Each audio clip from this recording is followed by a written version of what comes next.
how the Vikings terrified England.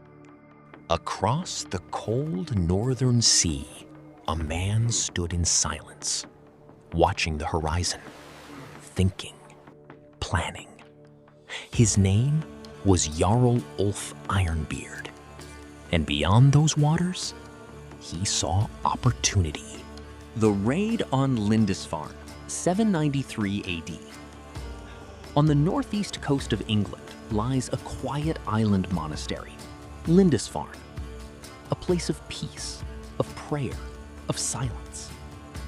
The monks who live here have no weapons, no reason to fear. Their lives are simple, devoted to God. But across the sea, something is coming. Long, narrow ships cut through the cold waters of the North Sea. At their front, carved dragon heads. The men inside are not traders. They are warriors. When they reach the shore, they waste no time. The attack is sudden, brutal. Doors are broken, treasures are taken. Sacred objects, gold, silver, manuscripts, are stolen without hesitation. A land under fear. After Lindisfarne, nothing feels safe anymore. Word spreads quickly across England. Stories of pale warriors arriving from the sea, disappearing just as fast. At first, many believe it is a punishment from God, a sign of something wrong. But the attacks continue. Monasteries become easy targets, rich, unprotected, isolated. Then, the Vikings grow bolder. They begin attacking towns, villages. The arrival of the great heathen army did not bring quick victories. It brought war. Not the kind of war England was used to. This was constant, relentless. Towns were surrounded. Food was cut off. Walls that once felt safe became traps. Sieges could last for weeks, sometimes longer. The Vikings made a different choice.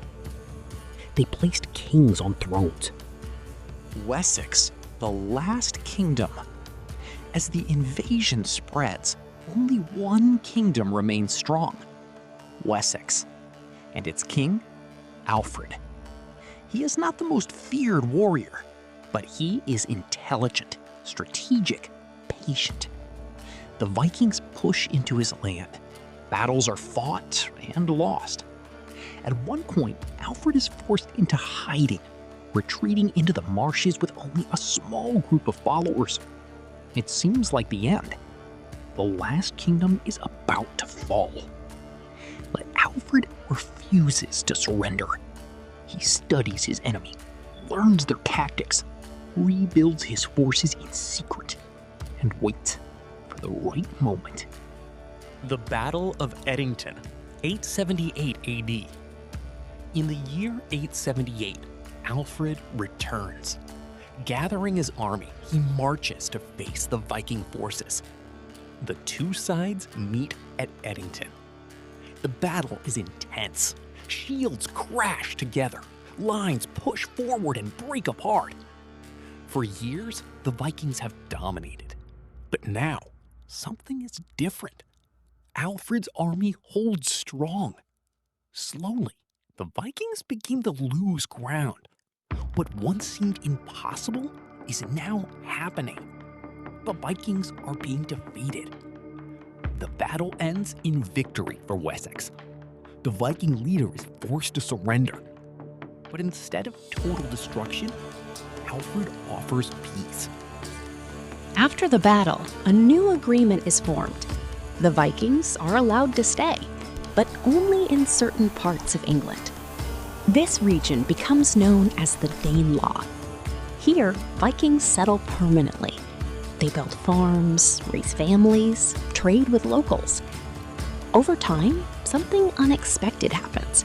The line between Viking and English begins to fade. Cultures mix, words are shared, traditions blend together. the invaders are becoming part of the land. From gods of war to the cross. But one of the biggest changes was not about land. It was about belief. The Vikings came as pagans. They worshipped gods like Odin and Thor, gods of war, thunder, and fate. Their world was built on honor, battle, and destiny.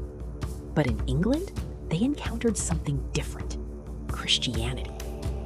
At first, the two beliefs existed side by side. Churches stood in lands now ruled by Viking leaders. Priests preached, while warriors still followed the old gods. And slowly, things began to change. Some Viking leaders converted to Christianity, but not always out of faith. Conversion brought advantages. It made peace with Christian kings easier. It allowed them to rule lands more legitimately. To be baptized was not just a religious act, it was a political move. Others did not abandon their old beliefs at all. Instead, they adapted. For them, Jesus was not the only God, just another one to be added. Another power, another protector.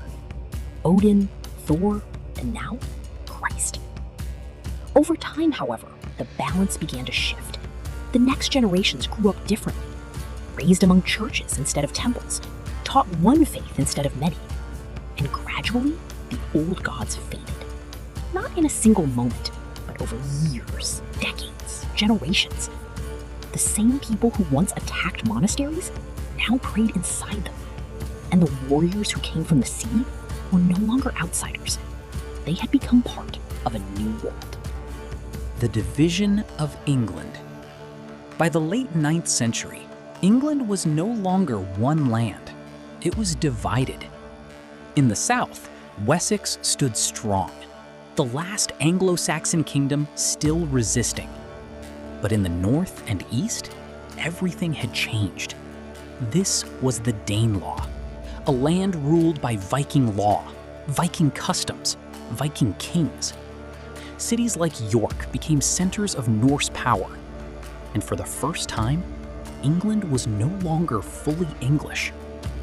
Two worlds now existed side by side, one shaped by ancient Anglo-Saxon traditions, the other by Viking warriors who had crossed the sea and never left.